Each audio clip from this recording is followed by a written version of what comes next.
But I will say, new, culture, I'm sure even in your own place, when you visit somebody, in this case, when you have visited us, I don't want to give a speech. I don't want to give a speech to my guests. I want to have a conversation, heart-to-heart conversation. It would be strange for me to host visitors and then I take a piece of paper and start reading. That is out of the ordinary in terms of the cultural aspects of ourselves. So I want, we are talking about leadership, we are talking about Pan-Africanism, we are talking about the change that we should have had long ago and still want to have, and of course, questions always come up about why are we where we are today? Meaning Rwanda, meaning Nigeria, meaning Africa. And it's not a simple matter, because Africa, I don't think anyone, certainly I know for Nigeria and for ourselves, I know better about our country, of course. I don't think anyone is happy that Africa is where it is when you look at the rest of the world. We should be in a much better place than where we are. There's no question about it. And maybe we'll continue to have a conversation about that. And why is it common to all of us, meaning Africans, from north, south, east, west, central, wherever? And my problem has always been and continues to be, and we have conversations among ourselves, leaders of this continent, but still we don't see much progress.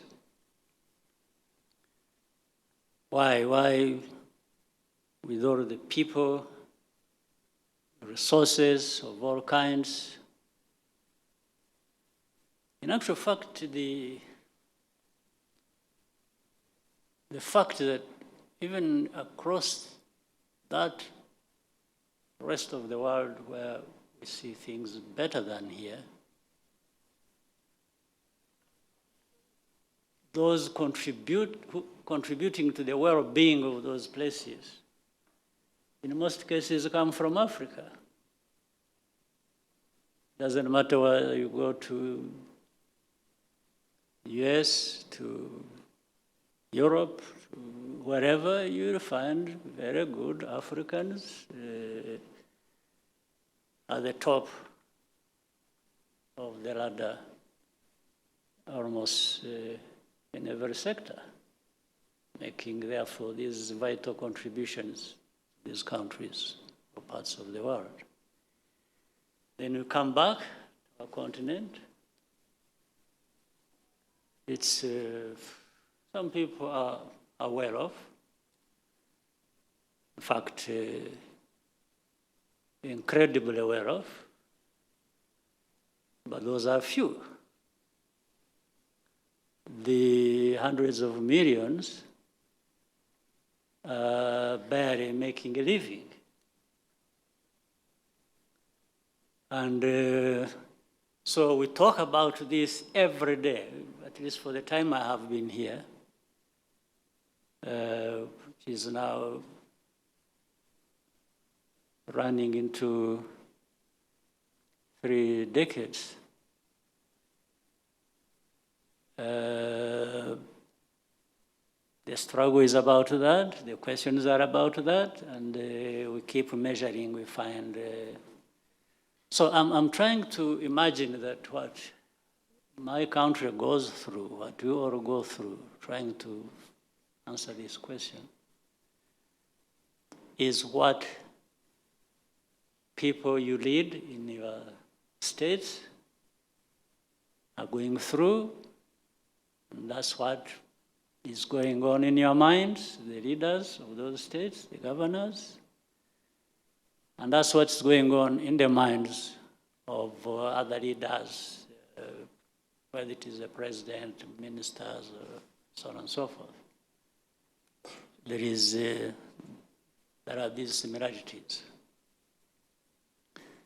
So how do we answer this question?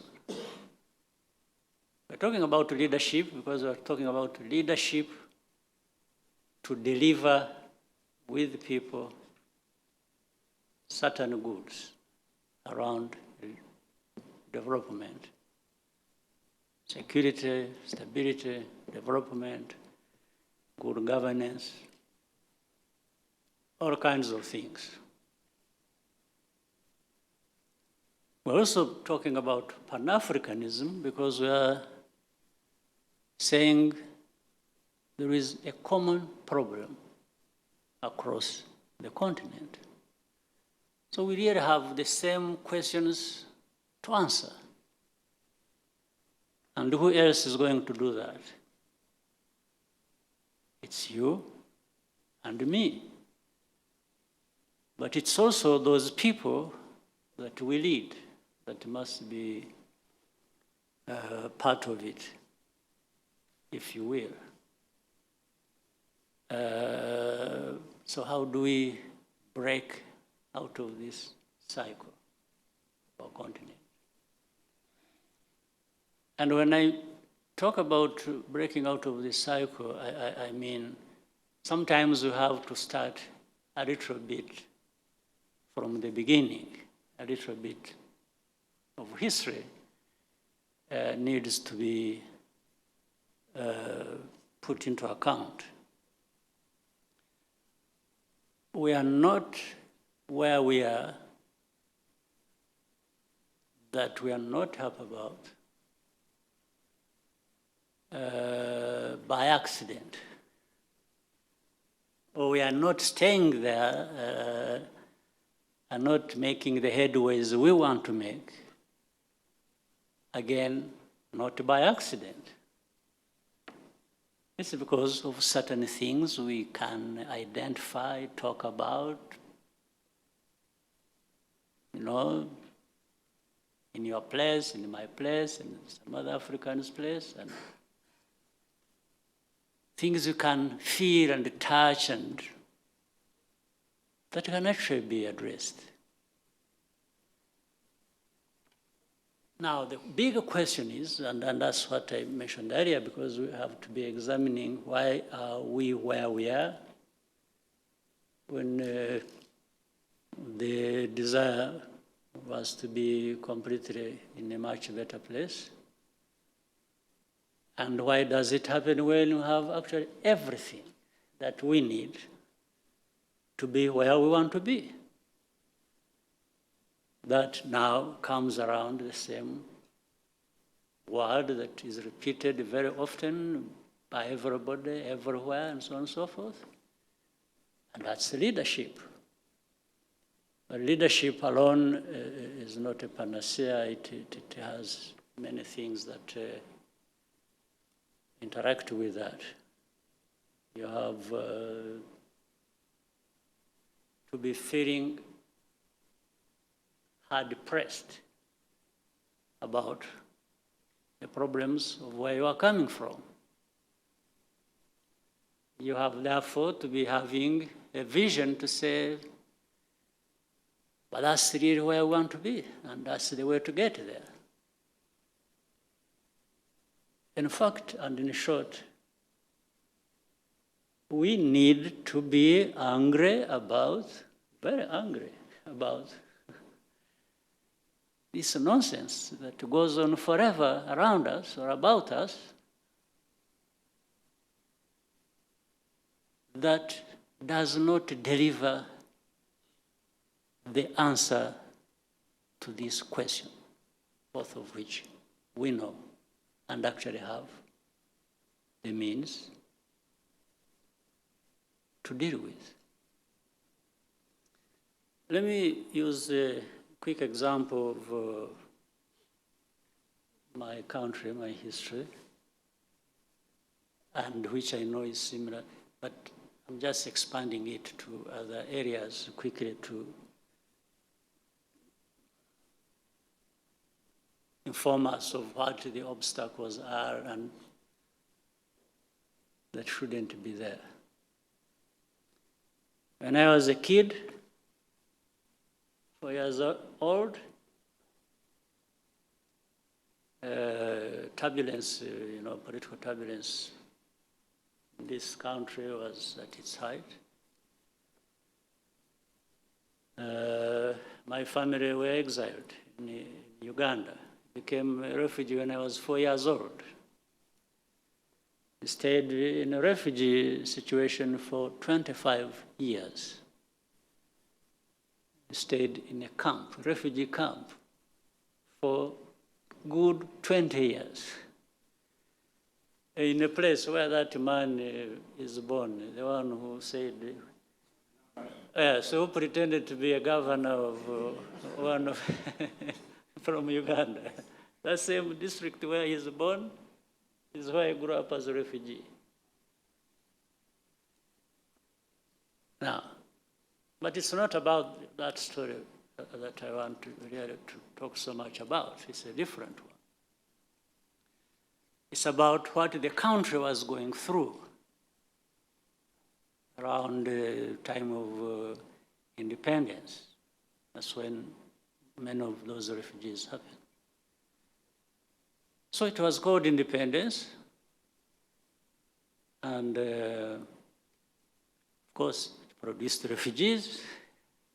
Later on, it gave us a genocide. So I'll tell you a little bit about that. But I'm trying to bring it up to try and expand it and show the problems afflicting the rest of Africa that we are able to resolve, or we should be, and we don't, and we keep running around asking ourselves questions about leadership, because I think we are talking about leadership, therefore, that should be able to address these issues. So those who came after the independence, of course, were also called leaders.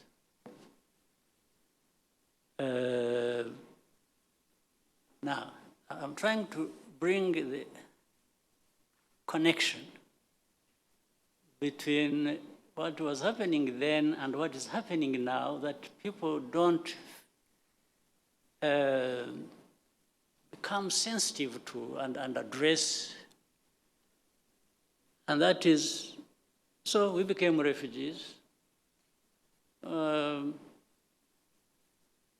UNHCR, body of the UN that looks after refugees, or is around the camps, driving vehicles, giving us food. And by the way, they are still in business today, doing that, in different places, and with the different people who came after us. So that in itself became an industry. But it is not an industry of UNHCR. No.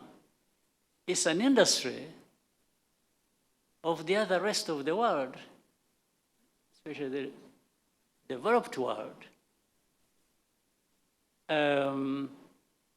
But we always feel good about giving donations here, money there, to go and keep these innocent human beings of Africa being fed and surviving, and that's the way to address it.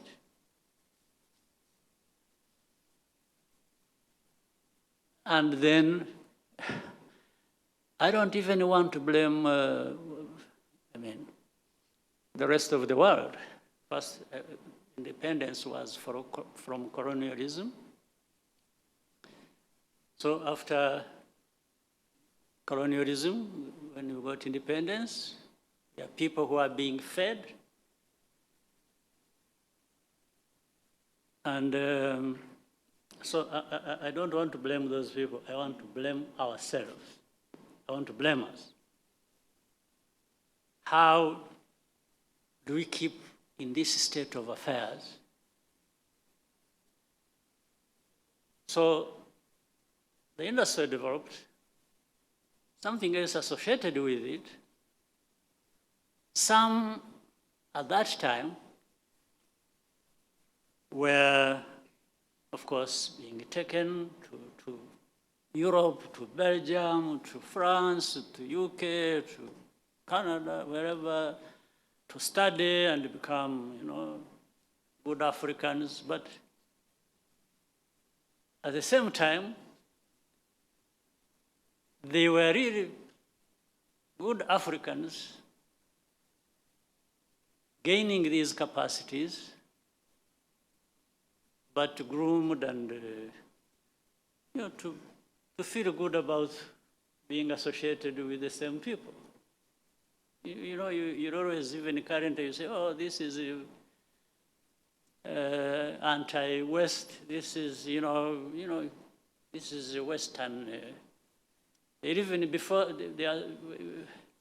when one of us becomes a leader on our continent, he says, how is he with the West? Yeah, how is he? Is he our person? There is no question of saying, is he an African, a good African, who is changing, the lives of his people, our people. So, and then this leadership, or the leaders to be dealing with this, got caught up in this transition from the colonial times, the independence times, and somehow what is African got lost in between. And even when they are saying, is he a good leader?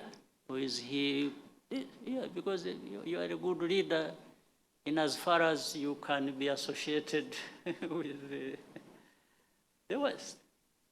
Not with Africa.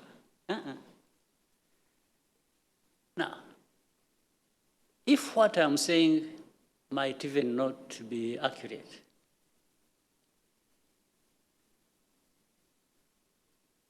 then why do we have everything on this continent? Have actually leaders were educated and informed and gone through all kinds of challenges. We have the resources, we have, and some are even characterized as being democratic and this or that. But it has not delivered this change I'm talking about. And we are there on our watch. And then there are troubles as of that time and that are similar as to those we have today. We have tribes fighting each other. We have people saying, even for the same country. But when it comes to embracing those outside who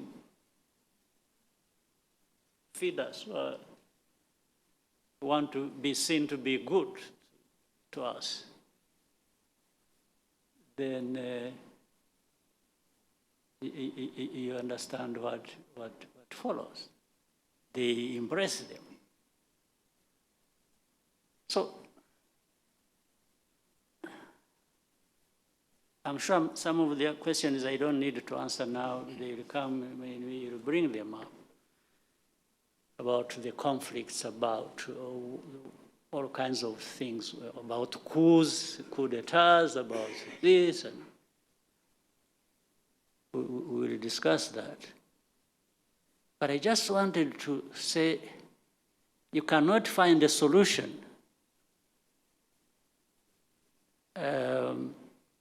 relating to leadership or Pan-Africanism and the transformation that must happen in our continent without starting a little bit from the historical background that I was talking about. Otherwise, you can easily forget where you are coming from and where we want to go. That's why I brought up that that bit of background so that we can get started. Yeah, maybe I should stop here, but I wanted to really be, in a sense, provocative by raising this more to do with us than with others, much as we have to sort out these problems that are caused by others. So you are welcome, and you can have more than 1.5 hours. You can have 3. I'm here for that. Thank you.